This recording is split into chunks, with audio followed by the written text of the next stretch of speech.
আপনারা ভালো আছেন। আমি ওমর বলছি। আমি আজকে আপনাদেরকে যে ভিডিওটি নিয়ে হাজির হয়েছি সেটা আমি অনেক আগে দেওয়ার কথা ছিল, বাট বিভিন্ন ব্যস্ততা থাকার কারণে এবং আমার পরীক্ষার কারণে এবং সাময়িক অসুবিধা থাকার কারণে আপনাদের নতুন কোনো ভিডিও দিতে পারিনি। তবে ইনশাল্লাহ এখন থেকে নতুন ভিডিও দিব এবং আপনাদেরকে ভালো কিছু উপহার দিতে পারবো।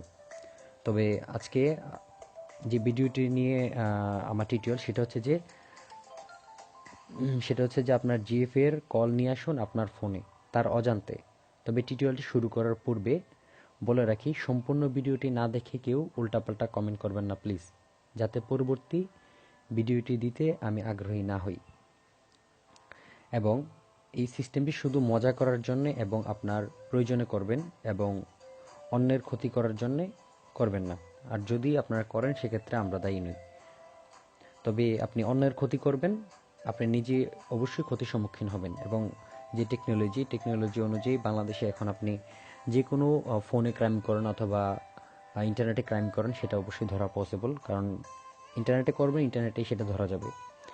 তবে আমি টিউটোরিয়ালটি শুরু করছি। সেটা হচ্ছে যে আপনি আপনার বান্ধবীর ফোনের কল আপনার ফোনে নিয়ে আসবেন।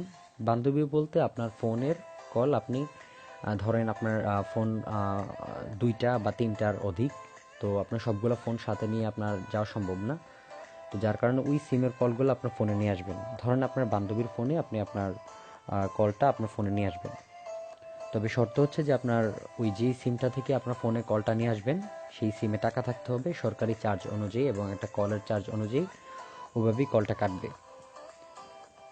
তো এখন কাজের কথায় আসি। সেটা হচ্ছে যদি আপনার বান্ধবীর ফোনে কল আসে, সেটা আপনি আপনার ফোনে আনতে চান অথবা আপনার পার্সোনাল কোনো সিমের কল আপনার ফোনে নিয়ে আসতে চান, সেক্ষেত্রে আপনার এইভাবে এই নিয়মটা আমি পিকচার আকারে দেখিয়ে দিচ্ছি। সেটা হচ্ছে যে আপনার বান্ধবীর ফোনের সকল কল যদি আনতে চান তাহলে ঠিক এইভাবে সিস্টেমটা করবেন।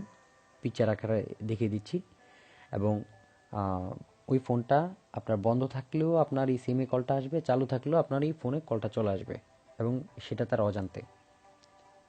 দেখুন এই পিকচার আকারে।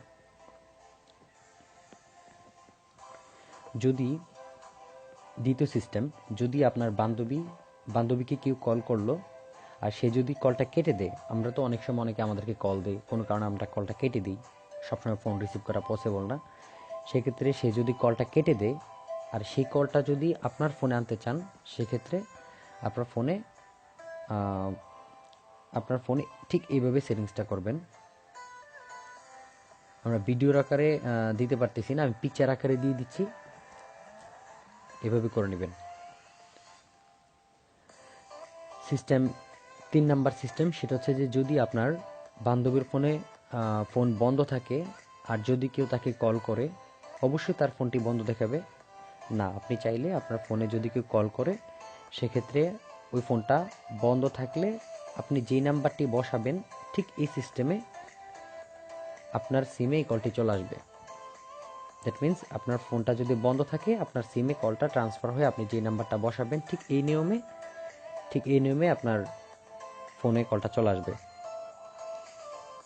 নাম্বার 4, যদি আপনার বান্ধবীকে কল দিল আর সে যদি কলটি ধরতে না পারে, সেক্ষেত্রে সে কলটি অবশ্যই আপনার ফোনে চলে আসবে ঠিক এই সিস্টেমে। যদি আপনি ঠিক এই সিস্টেমে করেন তাহলে আপনার বান্ধবীর ফোন অথবা আপনার যে পার্সোনাল সিম সেটা আপনার ফোনে কলটা চলে আসবে।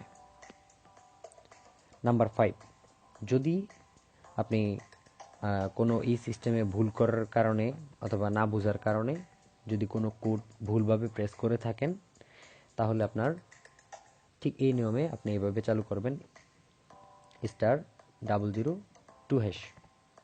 আমি পিকচার আকারে দেখিয়ে দিচ্ছি, আপনি এখানে দেখে নেন। ঠিক এইভাবে করে নেবেন, তাহলে আপনার ফোনটা আগের অবস্থানে চলে আসবে। এটাকে ডাইভার্ট অপশন বলে। মূলত কথা হচ্ছে ডাইভার্ট অপশন, এটা অনেকেই জানে না, সেটা আমি দেখিয়ে দিলাম। ঠিক এইভাবে করে নেবেন।